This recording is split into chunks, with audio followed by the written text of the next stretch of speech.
বড় ভাইয়ের স্ত্রীর সাথে 15 বছর আগে ছোট ভাইয়ের আহ ছোট ভাইয়ের পরকীয়ার সন্দেহ, যার কোনো আসলে সত্যতাই নেই।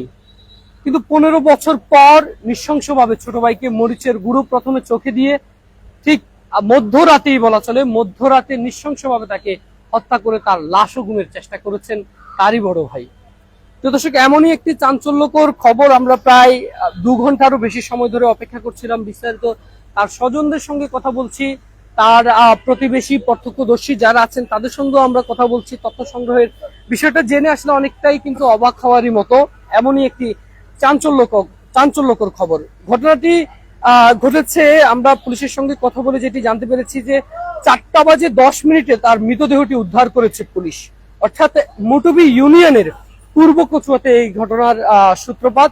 তার নাম নেজাম উদ্দিন, তার বাবা আহসানুল্লাহ যিনি আসলে মারা গেছেন, তার মাতা অর্থাৎ যিনি মারা গেছেন তার মাতা হালিমা খাতুন। তাদের বাড়ি মুটুবি ইউনিয়নের পূর্ব কচুয়া। বড় ভাইয়ের সাথে আসলে দ্বন্দ্বেরও একটি জ্যাট ছিল দীর্ঘ সময়ে। সেই দ্বন্দ্বটি আসলে শেষ পর্যন্ত এই নৃশংসতা পর্যন্ত পৌঁছায়। কিছুক্ষণ আগে আসলে তার ভাইদের সঙ্গে কথা বলছিলাম, তার স্বজনরা এখানে অপেক্ষা করছেন, তাদের সঙ্গে কথা বলছিলাম। তারাও আসলে আমাদেরকে যার সত্যতা নিশ্চিত করেছেন। কিছুক্ষণ একটু আগে আসলে একজন প্রত্যক্ষদর্শীর বয়ান নিচ্ছিলাম আমি। রতন চন্দ্রনাথ একই গ্রামের বাসিন্দা, তিনি আসলে আমাকে যেটি জানালেন, তাকে যখন পাওয়া যাচ্ছে না ঠিক সেই মুহূর্তটাতে তার পরিবার যখন থানায় গিয়ে অভিযোগ করে, তাকে যখন সবাই যখন তাকে খোঁজাখুঁজি করছিল, আর ঠিক সেই সময় আসলে সন্দেহের জেরে বশবর্তীতেই সড়কে আসলে আচমকাই সন্ধ্যার দিকে আমরা দেখতে পাচ্ছি যে মরিচের গুঁড়ো দেখতে পান। সেই মরিচের গুঁড়ার সূত্রপাত ধরে আসলে আশেপাশে তার প্রথমে তার জামার কিছু অংশ দেখতে পান বলে আমাদেরকে জানিয়েছেন তিনি, এবং সেটি আসলে তার স্ত্রীকে দেখে নিশ্চিত করা হয়েছিল এটি কি আসলে নেজামের জামা কিনা। পরবর্তীতে তার স্ত্রীও নিশ্চিত হয়ে কিন্তু এরপর আমরা দেখতে পাচ্ছিলাম যে একেবারে আশেপাশে খোঁজাখুঁজি করে তার মৃতদেহটি তারা পায়। আর এর পরবর্তীতে আসলে পুলিশকে খবর দেওয়া হয়। পুলিশকে খবর দেওয়ার পর পুলিশ গিয়ে ঠিক 4টা বাজে 10 মিনিট অর্থাৎ ভোর 4টা বাজে 10 মিনিটে তার মৃতদেহটিকে উদ্ধার করেছে বলে আমাদেরকে জানিয়েছেন। একটু আগেই আমি কথা বলছিলাম তিনি মডেল থানার অফিসার ইনচার্জ শহীদুল ইসলাম চৌধুরীর সঙ্গে। তিনি যেটি জানিয়েছেন যে তার মৃতদেহটি ময়না তদন্তের জন্য ফেনী 250 শয্যা জেনারেল হাসপাতালের মর্গে রয়েছে, এবং তার যতগুলো আলামত রয়েছে সবকিছু কিন্তু সংগ্রহ করছে পুলিশ। একাধিকবার মডেল থানার অফিসার ইনচার্জ সহ পুলিশের কর্মকর্তারা সেখানে ঘটনাস্থল পরিদর্শন করেছেন, তারা সেখানে গিয়েছেন, গিয়ে আসলে তথ্য সংগ্রহ করার চেষ্টা করেছেন। এবং এই বিষয়ে আসলে আমরা আরো জানবো। আমাদের সঙ্গে যুক্ত হবেন তার ভাই, একেবারে তার ছোট ভাই সুমন রয়েছেন। সুমনের পরিস্থিতি আসলে কিছুটা তিনি কথা বলতে অনেকটাই অসক্ষম, কিন্তু তারপরও আমরা যতটুকু সম্ভব তার কাছ থেকে একটু বিস্তারিত জানার চেষ্টা করবো। মূলত আসলে কি হয়েছে আমাদেরকে একটু জানান। শুরু আরো 18-20 বছর আগে আমাদের ফ্যামিলিগত একটা ব্যাপার ছিল, তার ওয়াইফকে তাই সে সন্দেহ করতো। মানে সন্দেহ করার পরে এটা নিয়ে দীর্ঘ 3-4 মাস মানে ঘরে অনেক ঝগড়া হয়েছে। ঝগড়া হওয়ার পরে এটা নিয়ে বুকে নিয়ে বাড়ি থেকে বাইরে চলে গেছে, বাড়িতে রাঙ্গামাটি চলে গেছে। রাঙ্গামাটি যাওয়ার পরে 7 বছর পরে বাড়িতে আসে না, লক শর্ট আসছিল, বাড়িতে ঘর নাই। লক শর্ট কিছুদিন আছে, কিছুদিন থাকার পরে বাড়িতে আসে, এর বুকে নিয়ে বাড়িতে আসে। বুকে বাড়িতে নিবার আইবার পরে এই বাড়িতে মানে 1.5 মাস মতন ছিল, তো ওই বউকে তালাক দিয়ে লাইছে। তালাক দিয়ে দেওয়ার পরে এটা আবার বিয়ে করাইছে। বিয়ে করার পরে 2-3 মাস পরে বিয়ে করাইছে। এর কিন্তু এর উপর ক্ষেপ মানে সন্দেহটা ওরা কিন্তু অনেকবার আর আক্রমণ করেছে। রাঙ্গামাটি গেছে, রাঙ্গামাটিও আটকাইছিল। আটকাবার পরে টাকা দিয়ে এর উদ্ধার করে আনছে। বড় ভাইয়ের কে ছিল? হ্যাঁ, এটা আটকারেক ছিল। এটা কয় বছর আগে? এটা ধরেন 16 বছর তখনকার ঘটনা। তো এটা এখানে টাকা ঢুকাইতে সমাধান করছে। সমাধান করার পরে তাকে আবার ওই বোটা ছাড়া দিচ্ছে। পরে একটা বিয়ে করাইছে। বাড়িতে মনে মাসখানেক আসছিল। মাসখানে থাকার পরে উনি লোকসভার চলে গেছিল। যে মারছে লোকসভার চলে গেছে। লোকসভা চলে যাওয়ার পরে ধর এখানে 5 বছর মতো আসিল। থাকার পরে ও ওমান গেছে, ওমান থেকে সৌদি গেছিল। আমার মার কাছে অনেক কষ্ট করে, বহুত কষ্ট করে, মানে বাসা ভাড়া দিতে পারছেন। আমার মা বহুত করে বাড়িতে আনছে। বাড়িতে আনার পরে কিছুদিন পরে বিদেশ থেকে চলে আসছে। চলে যাবার আবার কিছুদিন পরে ওই এই বাড়িতে কাজ করছে। এক বাড়িতে টাঙালিয়া ঘুমবাইছিল। ঘুমাবার পরে আমাদের এলাকাবাসী, আমাদের ইউনিয়নের চেয়ারম্যান আসছিল। চেয়ারম্যানে এটা আরুন চেয়ারম্যানে এটা সমাধান কোনোরকম মিলমিশ করে দিছে। মিলমিশ করে দিবার পরে আমাদের এলাকার লোকের মাঠ সাথে ঠিক হয়ে যাবে গো, মিলামিশে মিলমিশ করে দিচ্ছে। এই বাড়িতে আইসে কারোর লগে কোনো ইয়া নাই, কোনো কথাবার্তা কিছু নাই। কালকে রাত্রে না, কালকে রাত্রে ওই আমার ভাইরু যে মারা গেছে এর বউয়ে মানে ওটা তুই কথা বলতেছে দিন কি কি কি আনার জন্য উনি শুনছে, মানে এই আসরের টাইমে উনি শুনছে। শোনার পরে হে সবার সময় কিন্তু পানুঘাট বাজার যেত, পানুঘাট বাজার হে বুইয়ারহাট গেছে। বুইয়ারহাট যাওয়ার পরে এই আমার ভাইয়ে আমি শুনছি আর কি, আমি বাড়িতে এসে শুনছি আর ওই এমনি বাড়িতে আসলে আসরের পরে বাড়িতে গেছে আর আসে নাই। তো আমি বাড়িতে আইসি, আপনার ধর আবার আমার বাইরের ওয়াবের সাথে কথা বলছে, ধরেন 7টা 8টার সময় কথা বলছিল। ঠিক আছে, আমি কথা বলছি, আমি বাবার সাথে করতেছি, আমি বাড়িতে আসতেছি, কিন্তু ফোনে আমার সাথে কথা বলছিল। আমি তাই মনে হয় কথা 2-3 করে কথা বলি নাই। তো ধর আমি আবার বাড়িতে আইসি, আমি দোকান থেকে বাড়ি ধরেন না 9টা 20-25 মিনিট। তো এর আমার বাতি জিয়াদের আমার বাচ্চা কাঁদে, কাকা কাকা আব্বু তো আয়ো না, আব্বুর মোবাইল বন্ধ। আমি ফোন মাঝে মোবাইল বন্ধ। আমি আরেকটা আমার প্রতিবেশী বাড়ির পাশে একটা লোক আছে, ওর কাছে ফোন দিছি আর দেখি তো ওর মোবাইলও বন্ধ, মনে ভয় গল লেগেছে কি। তো বাতি দিকে নিয়ে হিরিপটা গিয়েছে, হিরিপটা ঘুরে ফিরে পরে বাড়িতে আইসে, বাড়ি দেওয়ার পর আবার আইসি মোড়ল থানা আবার বাড়িতে গেছি, অনেক এটা করছি। খুঁজে পাওয়া যাচ্ছে না যে এটা পুলিশকে অবগত করলেন? হ্যাঁ হ্যাঁ হ্যাঁ, শুনেন না, আবার আমাদের ওই বাড়ির থেকে ফেনি আসি। তো ওই ফেনি আসার পরে আমাদের বাড়ির একটা পাশে আমরা ফেসবুকে সার্চি সার্চার পরে আমাদের বাজারের পাশে একটা লোক বলতেছে তুই কি এমনি এমনি ভাই এটা তো আমাদের সাথে একসাথে আইছে। কোথায় আইছে? বুইয়ারহাট, একসাথে বাজারে বুইয়ারহাট আইছে। বুইয়ারহাট আমরা শিওর বলতে হয়েছে না এটা কোনো ঘটনা ঘটছে। তো আমরা বাজার থেকে আস্তে আস্তে বাড়িতে আসে, বাজারে দেখতেছি আমাদের 3 রাস্তায় খালমুয়ে মুচুর গুঁড়ো দেখতেছি, মরিচের গুঁড়া উল্টা পান্তা।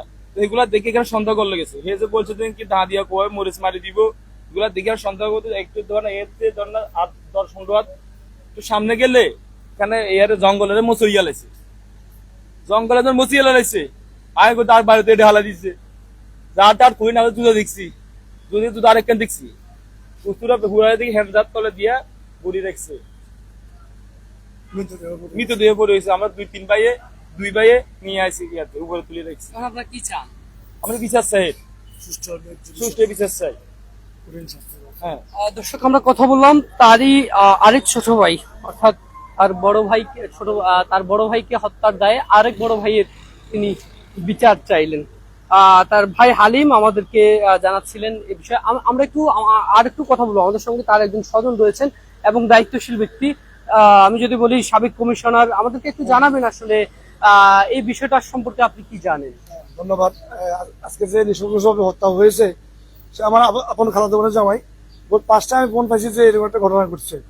এরপর থেকে আমি যতটুকু জানছি, খবর নিয়েছি বা এখানে আসছি, দীর্ঘক্ষণ ব্যাখ্যা করতেছি, আমি জানছি এর নাম নিজামুদ্দিন, এর আপন বড় ভাই মিলের বড় ভাই নূর আলম, তাদের বাবার নাম আসানুল্লাহ, মা মৃত হালিমা খাতুন। এদের পারিবারিক একটা সমস্যা ছিল নাকি অনেক আগে থেকে, 18 থেকে 20 বছর আগে সন্দেহবশত তার নূর আলমের স্ত্রীর সাথে নিজামুদ্দিনের খারাপ সম্পর্ক ছিল, এরকম একটা কথা সে সন্দেহ করত। এটা নিয়ে এলাকার জনগণ তারা বসে মীমাংসা করেছে এবং এলাকার বর্তমান চেয়ারম্যান আমাদের ছোট ভাই হারুনও এটাকে মীমাংসা করে দিচ্ছে। এরপর তো ঘটনা শেষ।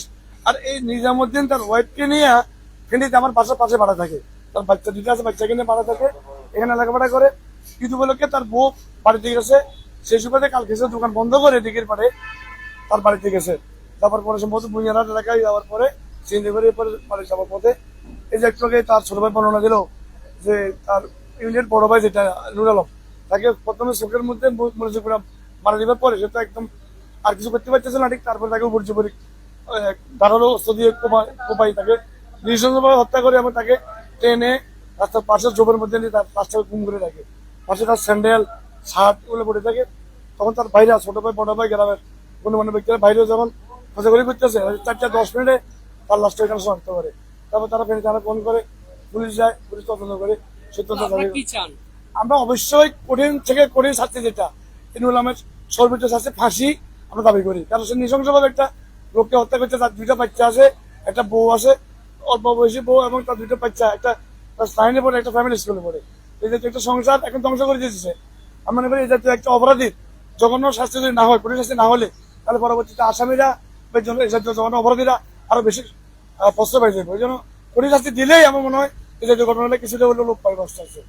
ধন্যবাদ আপনাকে। দর্শক, আমরা কথা বলছিলাম, এখন কথা বললাম তারই একজন স্বজনের সঙ্গে। এর আগে আমরা কথা বলেছি তার ছোট ভাই হালিমের সাথে। তিনি আসলে আমাদেরকে যে বিষয়টি সেটি আসলে নিশ্চিত করলেন। আমাদেরকে আমরা যে তথ্যটি জেনেছি, এখন থেকে প্রায় 15 বছর তারও অধিক সময় আগে তার প্রথম স্ত্রী, অর্থাৎ তার যেই বড় ভাই তাকে হত্যা করেছে, তার প্রথম স্ত্রীর সাথে তার একটি সন্দেহবশত 15 বছর পর এটি নিয়ে আসলে প্রথমে বৈঠক হয়, সালিশ হয়ে স্থানীয়রা আসলে এটিকে সমাধান করার চেষ্টা করেছিলেন এবং সকলেই জানতো যে এটি আসলে অনেকটাই তাদের গ্রামেও আশেপাশের প্রতিবেশীরাও জানতো যে তাদের দুই ভাইয়ের মধ্যে কিছুটা বিরোধ রয়েছে এবং সেই বিরোধের জের ধরেই বড় ভাইয়ের হাতে 15 বছর পর, প্রায় 15 বছর পর নৃশংসভাবে তাকে হত্যা হতে হলো। তার পরিবারের অন্যান্য সদস্য এবং তাদের দাবি যেন এই হত্যার বিচার হয়। পুলিশের পক্ষ থেকে আমাদেরকে যেটি জানানো হয়েছে, এখনো পর্যন্ত আনুষ্ঠানিকভাবে কোনো অভিযোগ বা মামলা এখনো পর্যন্ত করা হয়নি।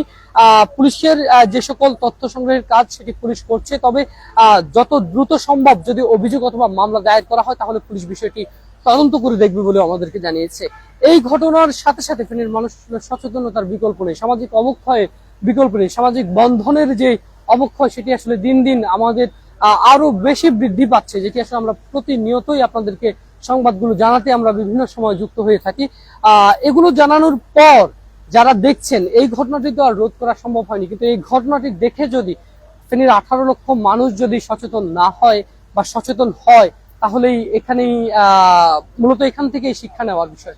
দর্শক, জানাচ্ছিলাম ফেনী 250 শয্যা জেনারেল হাসপাতালের মর্গ থেকে ছোট ভাইয়ের বড় ভাইয়ের হাতে ছোট ভাইয়ের নৃশংস হত্যার বিস্তারিত। দর্শক, ফেনী তালাশের সর্বশেষ আপডেট জানতে ফেনীর তালাশ এবং ফেনীর তালাশ নিউজ আমাদের অফিসিয়াল দুটি ফেসবুক পেজ লাইক এবং ফলো দিন। এছাড়াও আমাদের অফিসিয়াল ইউটিউব চ্যানেলকে সাবস্ক্রাইব করুন।